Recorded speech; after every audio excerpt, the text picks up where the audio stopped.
Et voilà, bonjour à tous. On se retrouve pour le module 8, le dernier module. Donc deux exercices, l'exercice 1 et l'exercice 2. Premièrement, K-means et le deuxième, c'est la détection d'anomalies, donc les deux choses que vous avez vues en apprentissage non supervisé. Cet exercice, c'est important parce que ça peut tomber à l'examen. Et effectivement, le premier exercice est tombé à l'examen déjà l'année passée, je pense, en automne. Et ici, la détection d'anomalies, ça peut être un type de question que vous pourriez être confronté. Ok, donc ce qu'on va faire, c'est qu'on va partir sur l'exercice 1, donc l'application du K-means, et on va lire ça ensemble. Donc, soit l'ensemble de données suivantes, donc on a un ensemble de données. Les données sont ainsi non labellisées. Donc, non labellisées, on parle de non supervisées. On n'a pas de label pour apprendre avec par exemple un réseau de neurones, et sont caractérisées par deux features. Donc deux features, ça veut dire quoi? Ça veut dire qu'on va être en deux dimensions. C'est ce qu'on voit ici, hein. On a des tuples de deux valeurs, première dimension, deuxième dimension. Donc c'est la première feature, ça c'est la deuxième feature. On souhaite regrouper ces données en deux clusters. Donc, bah, évidemment, on a vu dans K-means qu'on peut utiliser n clusters et que c'est un problème qui est assez compliqué parce que trouver le bon nombre de clusters, c'est compliqué. Mais ici, on vous pose qu'on a deux clusters et ensuite, pour ce faire, on utilise K-means. On utilise la fonction de coût suivante, donc J, avec du coup les mean square error qu'on a vu en cours. Et donc, à l'initialisation, et là c'est important, on pose le centre du premier cluster sur la donnée x1 et le deuxième sur la donnée x3. Ok. Donc, on verra du coup via la première question, présenter graphiquement la situation initiale, qu'est-ce que ça représente.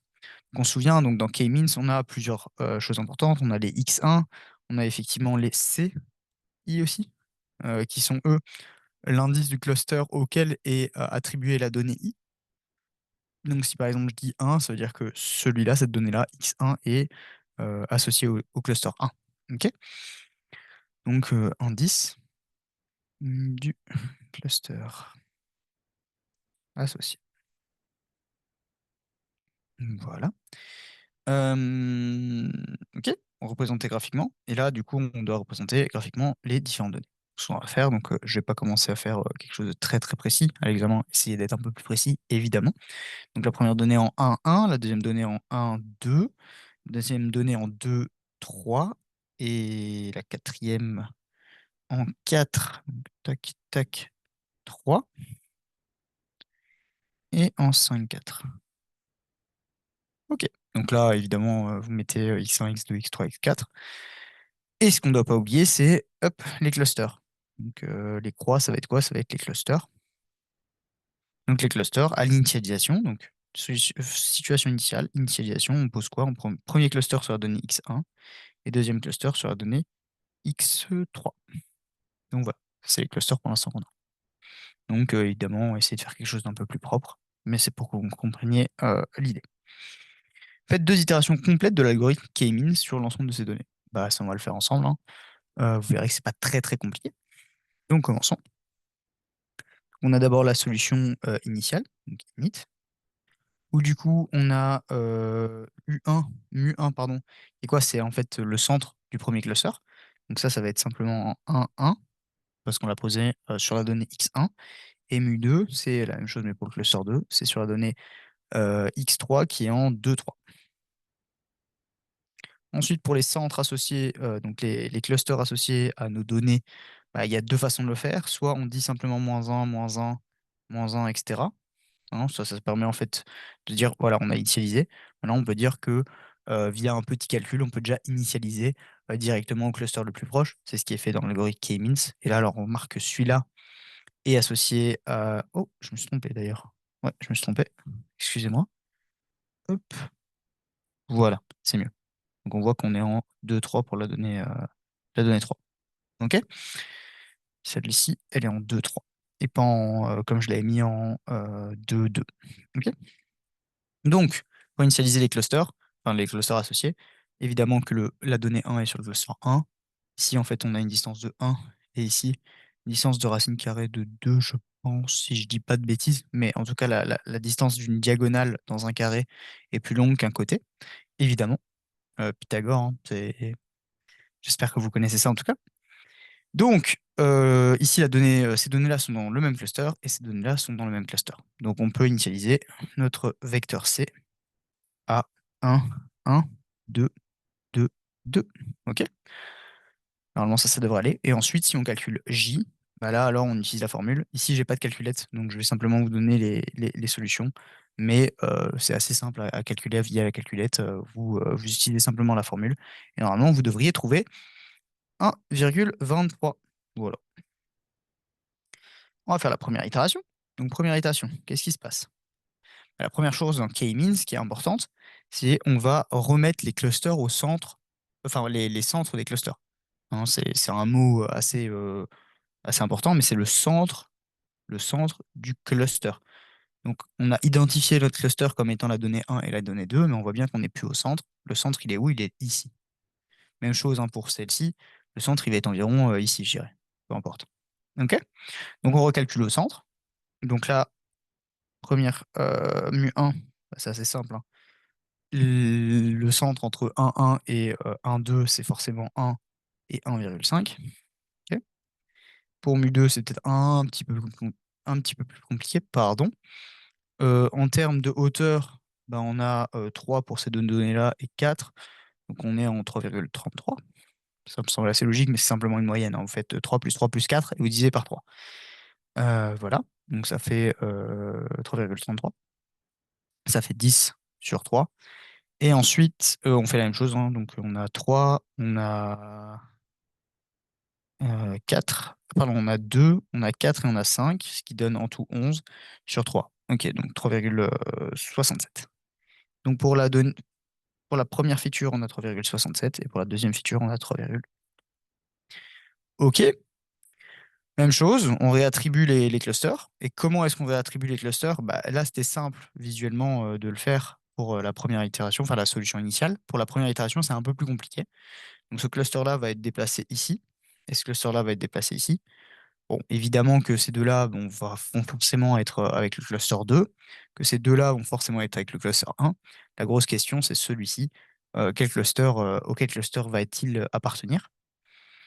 Et du coup, on peut faire le calcul. Et comment on fait le calcul? On fait simplement ici la mean square error. Donc, on va calculer simplement est-ce qu'on va être au-dessus ou en dessous. Donc, est-ce qu'on va être dans ce cluster-ci ou dans ce cluster-là?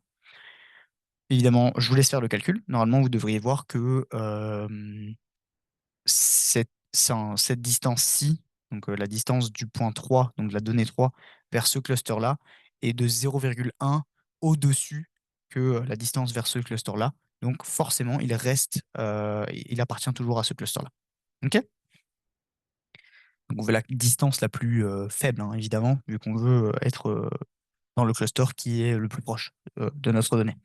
Donc C, il est égal à quoi? Il est égal à 1,1.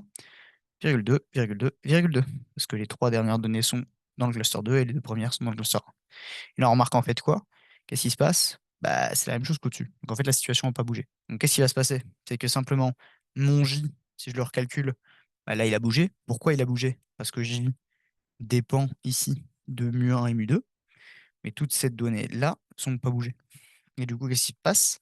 C'est que j'ai 0,93 pour J, mais ma deuxième itération. Donc, tu sais, quand je vais essayer de refaire mes centres de cluster, en fait, mes centres de cluster, c'est la même chose. C'est la même chose, pourquoi? Parce que cette donnée-là appartenait déjà au cluster avant, quand on a recalculé le centre. Et même chose pour cela. Donc, le centre de mes clusters, comme j'ai aucune donnée qui a changé d'un cluster à l'autre, bah, mes centres restent les mêmes. Si mes centres restent les mêmes, mes appartenances à mes clusters restent les mêmes.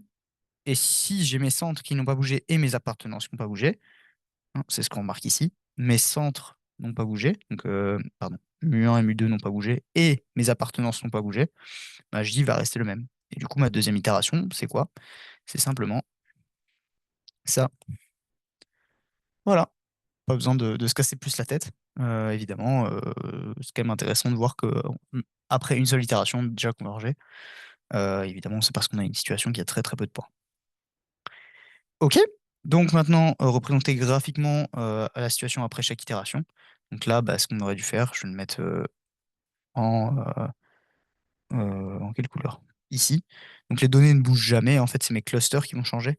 Donc on va dire qu'on a ça. Pardon, on a ça. Voilà. Ça, c'est c'est à la première itération. Mes centres de cluster ont changé. Et ensuite, à la deuxième itération, on a juste à hop, repasser dessus parce que rien n'a changé. Et pour finir, imaginez que l'on effectue un grand nombre d'itérations de l'algorithme pour une situation quelconque du problème. Est-ce que la convergence vers la meilleure solution est toujours obtenue? Expliquer pourquoi et donner une solution pour mitiger ce problème. Bah, évidemment, si on parle de problème, c'est que non, on n'a pas la convergence. La convergence vers la meilleure solution n'est pas garantie. C'est un algorithme qui est malheureusement en proie avec tout ce qui est les minimums locaux qu'on a déjà vu en recherche locale. Et comme pour la recherche locale, on a des solutions pour essayer de mitiger le problème, trouver des meilleures solutions initiales, refaire des restarts, par exemple aléatoires, etc. Donc, c'est les mêmes idées. Et ce qui est assez drôle, c'est qu'on remarque en fait, si on regarde un peu, que cette donnée-là ressemble plutôt à une donnée qui devrait appartenir à ce cluster-ci. Et pourtant, dans la situation qu'on a, bah, elle est bloquée avec ce cluster-ci. Donc en fait, on est potentiellement ici dans un minimum local. On pourrait essayer de faire, par exemple, au lieu de prendre ces deux premiers clusters, on pourrait dire je prends ce premier cluster avec ce premier cluster et voir si on a une nouvelle solution qui est différente. Ça pourrait être aussi un exemple que vous montrez ici dans l'exercice. Bah voilà, on remarque que nos itérations, elles bouclent. Impossible de continuer. Ça peut être une explication en fait ici, hein. Euh, on a beau continuer les itérations, on voit que la solution ne va jamais changer. Pourtant, je trouve une solution qui est meilleure avec ce nouveau restart. J'ai trouvé la solution pour mitiger le problème et j'ai prouvé qu'on n'avait pas toujours la meilleure solution. Voilà. Donc ça, c'était l'exercice sur K-means et on se retrouve pour l'exercice sur les anomalies dans la prochaine vidéo.